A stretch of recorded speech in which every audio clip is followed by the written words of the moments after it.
Assalamualaikum warahmatullahi ta'ala wabarakatuh.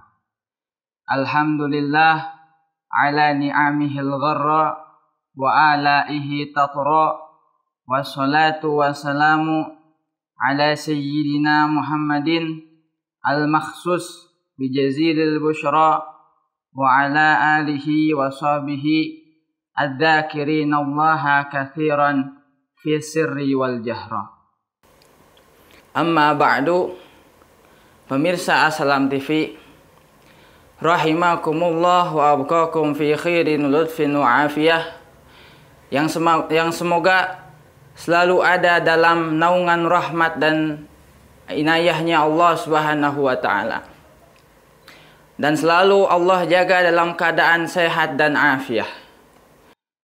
Pada kali ini kita kembali pada seri kajian tentang pribadi baginda Nabi besar Muhammad sallallahu alaihi wasallam, dan pada kesempatan ini kita akan berbincang tentang bagaimana 24 jam bersama baginda Nabi Muhammad sallallahu alaihi wasallam.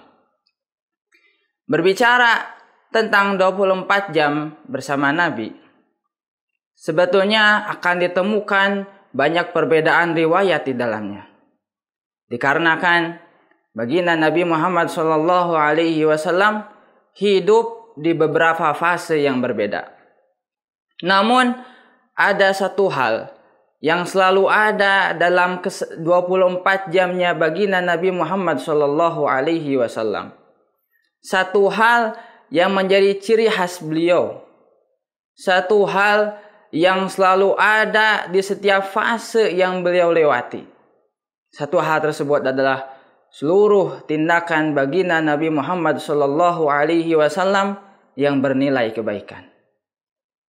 Semua yang datang dari Nabi min aqwalin wa af'alin wa i'tiqadatin, baik itu ucapan, gerakan ataupun pemikiran, semuanya berisi tentang manhajun biriyun, ajaran-ajaran kebaikan.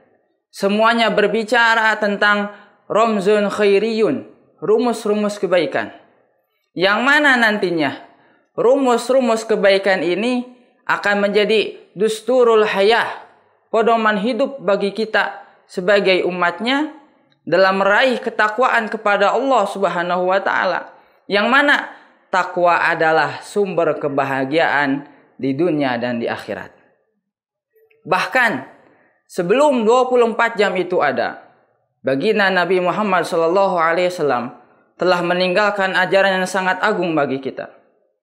Tatkala Allah Subhanahu wa taala mengumpulkan seluruh arwah di alam dzar, seluruh arwah yang kelak menjadi cikal bakal jadinya manusia, Allah Subhanahu wa taala mengambil mitsaq, mengambil perjanjian kepada mereka, dan Allah Subhanahu wa taala berfirman, "Alastu birabbikum?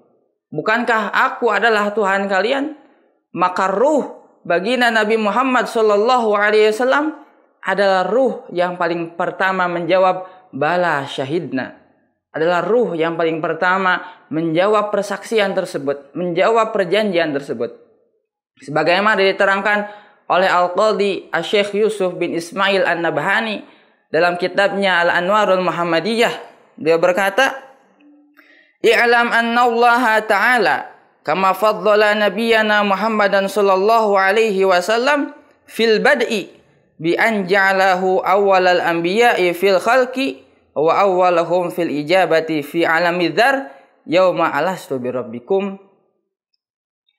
Hal ini menjadi ibrah bagi kita, menjadi pelajaran bagi kita agar prinsip fastabiqul khairat, prinsip berlomba-lomba dalam kebaikan, selalu menjadi prinsip kita di dalam hal kebaikan.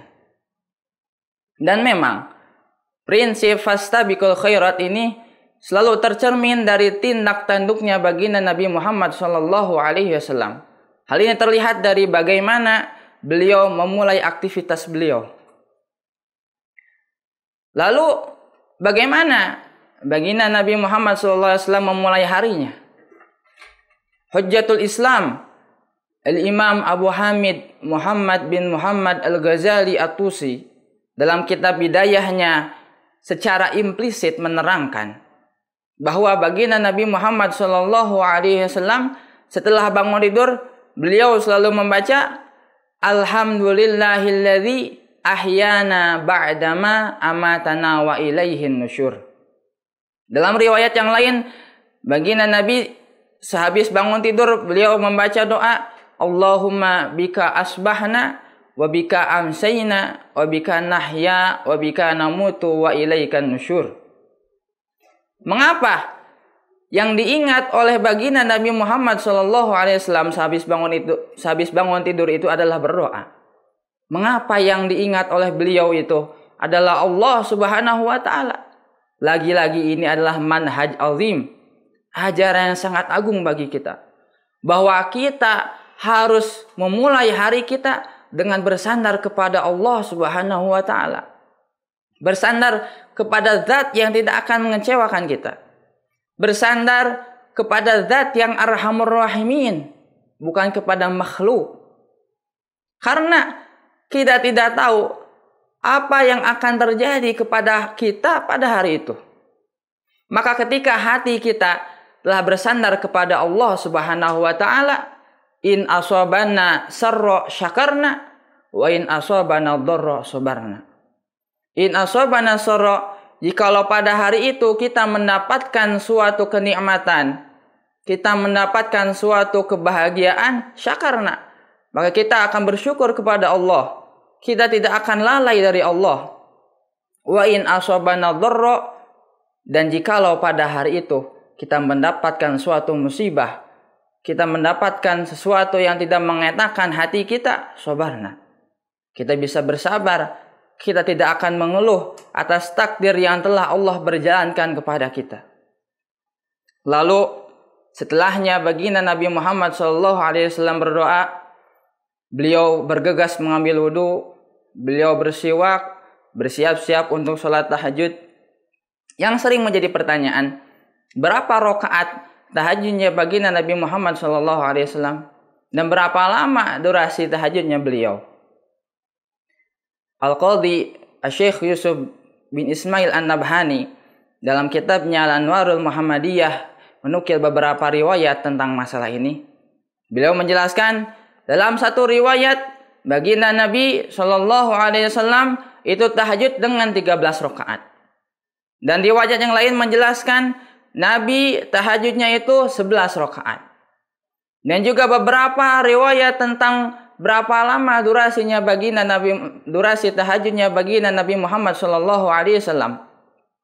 Satu riwayat mengatakan bahwa satu rakaat dari tahajudnya Nabi Muhammad SAW adalah seukuran membaca surat Al-Muzammil.